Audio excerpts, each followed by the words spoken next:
Haleluya, Shalom, salam sejahtera bagi kita semua dimanapun kita berada pada kesempatan pagi hari ini. Puji nama Tuhan, pada kesempatan pagi hari ini firman Tuhan yang datang kepada kita, saya beri judul Mukjizat. Puji nama Tuhan, sebelum kita masuk dalam perenungan kita perlu tahu dulu apa yang dimaksud dengan mukjizat tersebut. Mukjizat adalah suatu keadaan yang sungguh luar biasa sampai kita tidak dapat menjangkaunya dengan akal sehat kita ataupun dengan nalar kita atau dengan pikiran kita sendiri. Puji nama Tuhan, biasanya ketika kita mendengar kata mukjizat, maka yang akan terpikir oleh kita, yang akan kita pikirkan adalah mukjizat-mukjizat ataupun perbuatan-perbuatan yang dialami oleh tokoh-tokoh Alkitab ataupun yang terjadi selama pelayanan Yesus.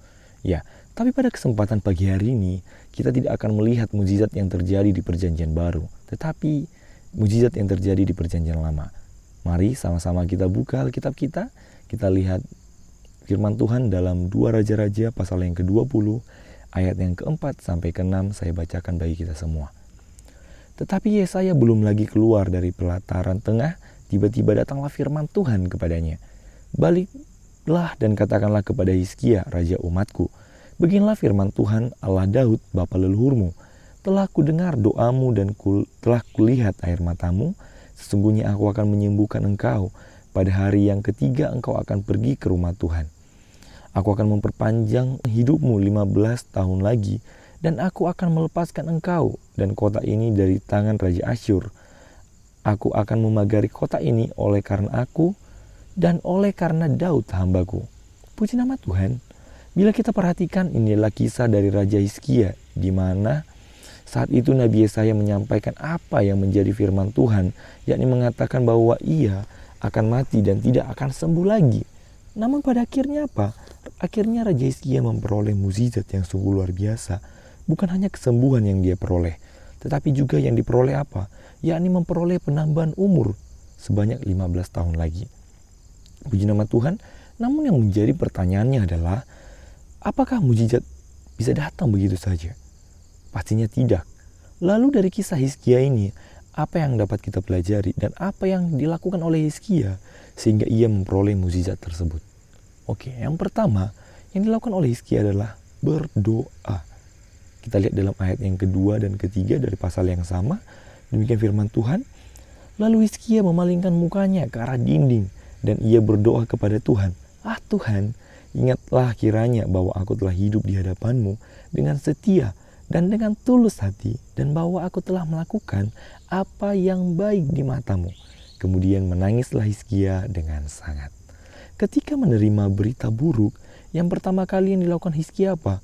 Bukanlah menangis meratapi umurnya yang tinggal sedikit lagi. Bukan juga mengeluh dan mempersalahkan Tuhan. Lalu apa yang dilakukannya? Bukanlah mengeluh, merengek-rengek kepada Tuhan.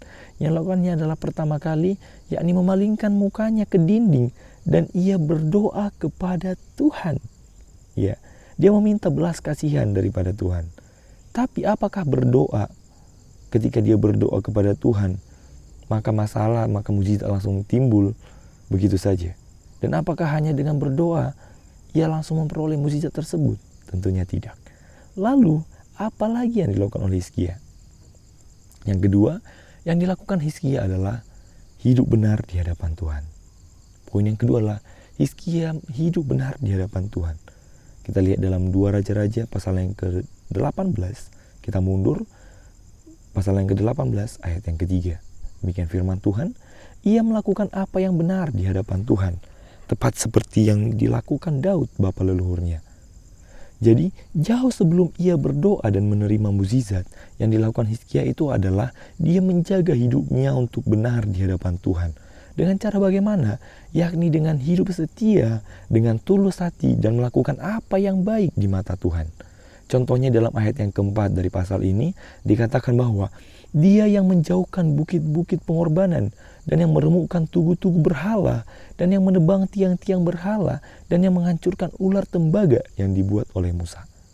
Dan bukan hanya sampai di situ saja, tetapi bahkan dalam ayatnya yang kelima, firman Tuhan mengatakan bahwa ia percaya kepada Tuhan Allah Israel. Dan di antara semua raja-raja Yehuda, baik yang sesudah dia maupun yang sebelum dia, tidak ada lagi yang sama seperti dia, yakni Raja Hizkia. Bahkan dari semua raja Yehuda, tidak ada yang hidupnya seperti Hizkia.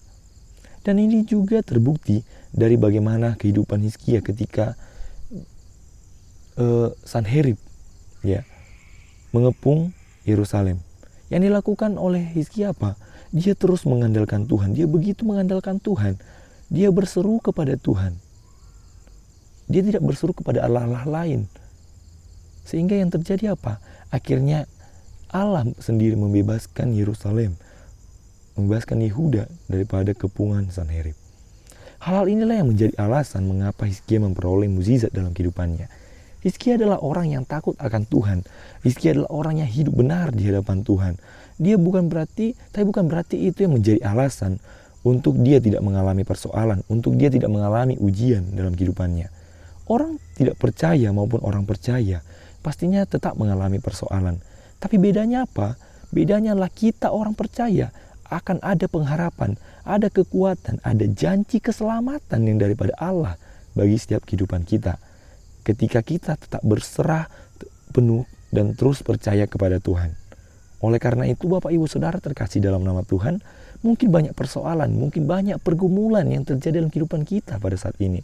Namun dari perenungan kita pagi hari ini, melalui kisah Hizkia, kita mendengarkan, kita diingatkan kembali kepada bahwa mukjizat itu masih ada bagi kita. Ketika apa? Ketika kita tetap menjaga hidup kita untuk benar di hadapan Tuhan, untuk kita terus berseru kepada Tuhan, terus percaya dan mengandalkan Tuhan. Sebab apa? Sebab mukjizat masih ada bagi setiap kita. Puji nama Tuhan. Demikianlah perenungan kita yang begitu singkat pada pagi hari ini, dan sama-sama kita mengakhirinya dan bersatu dalam doa. Segala pujian, syukur, hormat, kemuliaan hanya bagi-Mu Tuhan Yesus yang baik. Terima kasih untuk penyertaan Tuhan yang sungguh luar biasa dalam kehidupan kami. Terima kasih untuk firman-Mu yang mengingatkan kembali kepada kami agar kami sebagai orang-orang percaya terus menjaga hidup kami untuk benar di hadapan Tuhan, berseru dan percaya penuh dan terus mengandalkan Tuhan dalam kehidupan kami, sehingga melalui setiap persoalan yang kami alami, melalui setiap masalahan yang kami alami dalam kehidupan kami dapat melihat begitu besar mukjizat yang akan dinyatakan dalam kehidupan kami. Terima kasih Tuhan, terima kasih Yesus. Hanya di dalam nama Tuhan Yesus Kristus kami telah berdoa dan mengucap syukur. Haleluya, amin. Puji nama Tuhan. Oleh karena itu Bapak Ibu Saudara, tetaplah semangat, tetaplah sukacita, dan teruslah andalkan Tuhan dalam hidupmu. Tuhan Yesus memberkati selalu. Sungguh ku percaya tiada yang mustahil, mujizat masih ada dalam hidupku. Sembuhkan sakitku, pulihkan jiwaku, mujizat masih ada bagiku.